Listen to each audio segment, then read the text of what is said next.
This is Columbus Concerns, a public affairs presentation of North American Broadcasting. Here's your host, Mark News. And thanks so much for joining us today on Columbus Concerns. There have, of course, been protests in downtown Columbus and in cities across the nation protesting the death of George Floyd, an African-American man who died in police custody in Minneapolis. It was videotaped. He said he couldn't breathe as an officer knelt on his neck. Those protests have continued in Columbus for 2 or 3 nights now, and some of the protests have been violent, with windows being broken downtown, the State House being broken into as well. Governor DeWine made a powerful statement this week against racism and against police brutality, but also against the protesters who were doing the damage in downtown Columbus. We bring you the remarks of Governor DeWine this morning on Columbus Concerns. All of us have an obligation to speak out against injustice, to speak out against racism. Speaking against injustice and racism is even more important for a leader, even more important for the governor. I missed that opportunity at yesterday's press conference, and I regret that. What happened to George Floyd, excuse me, what happened to George Floyd is tragic. To watch the video of his life being taken away second by second is horrific and will be seared on every American's mind till the day they die. What about the other officers? You watch that video and you watch it again, and then you look at the other officers. What were they thinking? What were they doing? Why didn't they do something? You know, Fran and I look at a parent. We look at life through the lens of a grandparent. And we thought, what if that were our son? What if that were our grandson? While Fran and I felt and feel sorrow and disgust at what we saw, we cannot fully comprehend or imagine what an African-American family must feel looking at that. What does an African-American mom, what does an African-American dad tell their child? What does that child think? What does that child feel?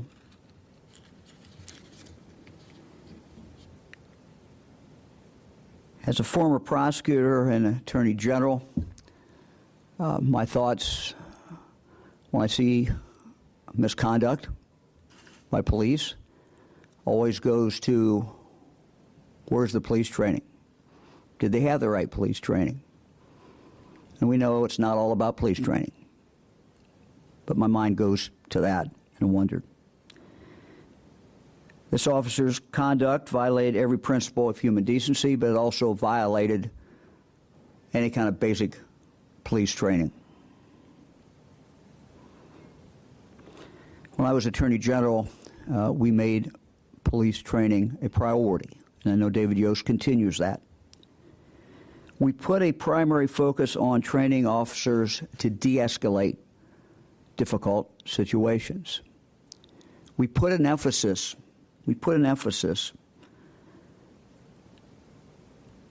to help officers understand their own implicit bias and to understand that we all, whether we realize it or not, have some biases. We put emphasis on training them how to deal with those. We also put emphasis on how officers can recognize those with mental health problems. No indication in this case of mental health. But my point is, these were three areas that we felt were very important. We have accomplished a lot area in Ohio, but not enough, and we must do more. And so my commitment today to the citizens of Ohio is that we will do more, that I will work with the leaders of the General Assembly, that I will work with the Attorney General, David Yost, and we will continue down this path and do more in this area. It's very important that we do that. You know, we have in Ohio over 35,000 police officers. Police officers who risk their lives every single day. They protect our communities. The Columbus police officers who responded to the State House area yesterday put their own lives at risk and did an excellent job. The vast majority, almost all police officers, do a good job. But we have a moral obligation to make sure every officer, all 35,000, have the proper training. And we also have the obligation to do everything we can as a society when there is one who is not doing that,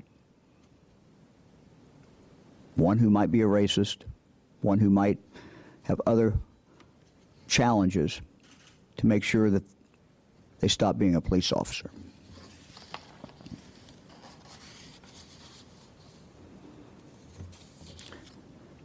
Training is important but does not solve every problem. George Floyd's death is a culmination of many events, and as he lay on the ground dying, he was a victim representing so many others before him. His death impacts all of us. We have a responsibility to each other. We have a responsibility, all of us, regardless of race, to stand up, to speak out, and say, we will not tolerate conduct like this. Now, I understand that today there is frustration, there's fear, there's pain for so many of our African American fellow citizens.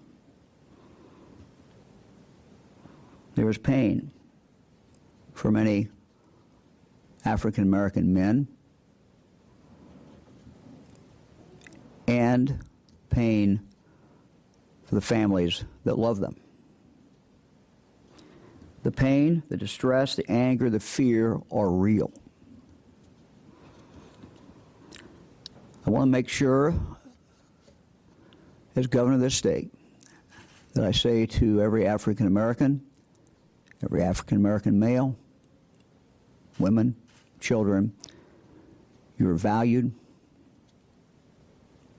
You're an essential part of this community, and no one will forget that.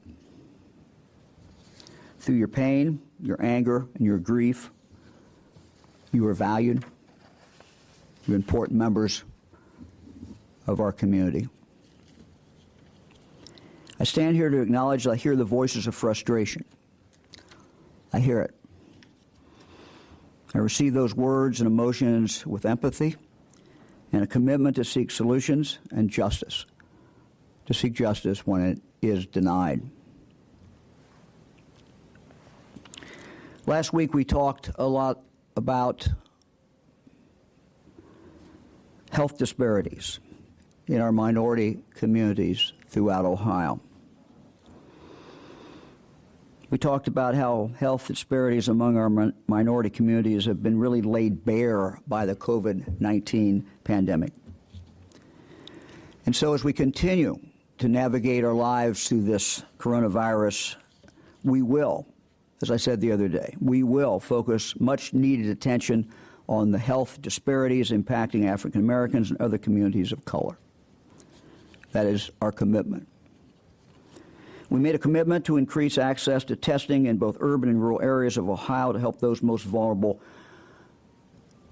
in regard to COVID-19. We will do this. It is the right thing to do, and that's my commitment to you. We will drive testing. We will get it done. We will work with leadership in each community and underserved areas of the state of Ohio. Now let me talk about last night.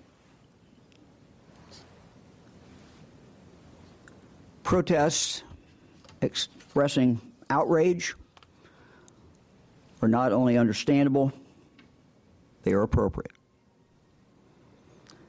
We want Ohioans, as I've said many times, to exercise their First Amendment rights, no matter what they're protesting. Ohioans should speak out against wrongdoing. Ohioans should speak out for change. They should speak out for unity, for an end to injustice. In all aspects of our lives, we must not allow hate to prevail over love, over kindness, over compassion. And so I ask my fellow Ohio citizens today that as you gather and protest in the coming days throughout Ohio, regardless of the issue, please do so peacefully. We must not fight violence with more violence. Peaceful protests and the exercise of our First Amendment rights are an important part of our civic life. But when protests turn violent, lives are put at stake. As Abraham Lincoln said, a house divided against itself cannot stand. And so in the shadow of the Ohio State House, where President Lincoln once stood, once spoke, we need to heed his words today. We need to stand together as Ohioans, all of us, together. Not some of us, but all of us. We are all created in the image of God. And we all must remember that every day. Thank you very much. Be happy to respond to any questions. Tom Bosco from ABC6 here in Columbus.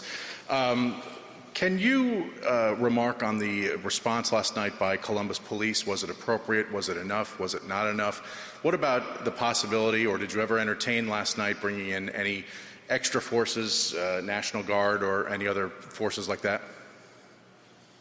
Notified by Public Safety Director Tom Stickrath last evening about what was going on at the State House. He kept me informed through the night.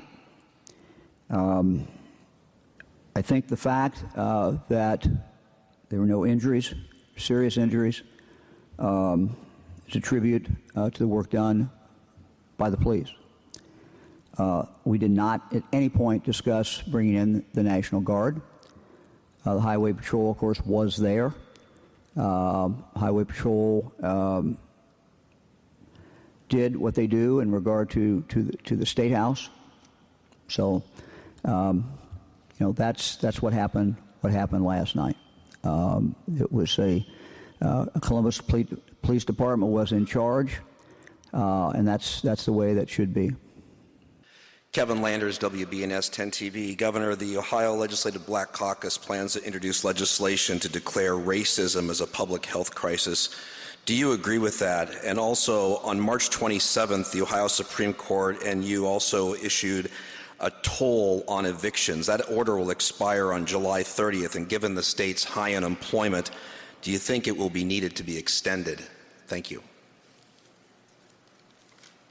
That second question is I don't know yet. We're certainly going to look at that. I will look at the wording of resolution, and we'll take a look at that. No comment today about that. As you know, if you look at the language of our group that we put together to look at these issues, as far as health disparities, there are huge health disparities in the state of Ohio among people of color, and we are committed to doing everything in our power to change those numbers. These are lives. These are not numbers. These are lives. These are our brothers and sisters, and to see the death rate among African Americans for COVID-19 dramatically exceed our white fellow citizens tells us that there is something wrong, something that has to be fixed. To see the disparities that we have seen in regard to deaths among black mothers, African American mothers, African American babies who are born is appalling. We have to do more. Noah Blundo, Hannah News Service. Governor, you talked about police training. I wonder how you feel about the system today in regard to reviewing police use of force and whether there's more for the state to do in cases like this that would happen in Ohio. As I recall, one of the things that we did as Attorney General, I did as Attorney General with our team, is to come up with best practices in regard to the use of force. We would recommend that those be adopted by every department. My guess is that Columbus has done that. So this is all, look, it's always open to look at things such as the use of force and the best practices and best policies. We have over 1,000 police departments in the state of Ohio, police law enforcement agencies. And so we are a very local government state. But I've always felt that when you deal with basic principles, that there should be uniformity throughout the state. High-speed chase, for example, another area that I have advocated uniformity. We came up with a working group that came up with best practices there. But certainly, in regard to the use of force, there should be. I would hope every police department would adopt those best practices. Hi, Governor. Andrew Tobias at Cleveland.com. The president tweeted last evening, "These thugs are dishonoring the memory of George Floyd, and I won't let that happen. Just spoke to Governor Tim Walz and told him the military is with him all the way. Any difficulty, and we will assume control, but when the looting starts, the shooting starts." And I think the looting starts, the shooting starts is the operative part. What do you think about that? And do you agree with that sentiment? Not the last sentence at all. Look, I think it's very important that leaders, such as myself, be a source of peace, stability, and work to heal the divisions that we have in this country. That is, I believe, my obligation. I can't do it alone. I do it with my fellow Ohioans. But to reach out to everyone and say, we do have problems. We do, there is racism. There are problems in our community. There's disparities. There's disparities in health care. To recognize those things and to say, let's roll up our sleeves and let's work on them. And it's not always pretty. It's not always perfect. We always don't move forward. But I think we all have an obligation to focus on that. So the last sentence, no, I would not agree with that. And what effect do you think that has for that to be said? How do you think that's received by the citizens? Look, I don't know. I think that it's important for me as governor to talk to all Ohioans.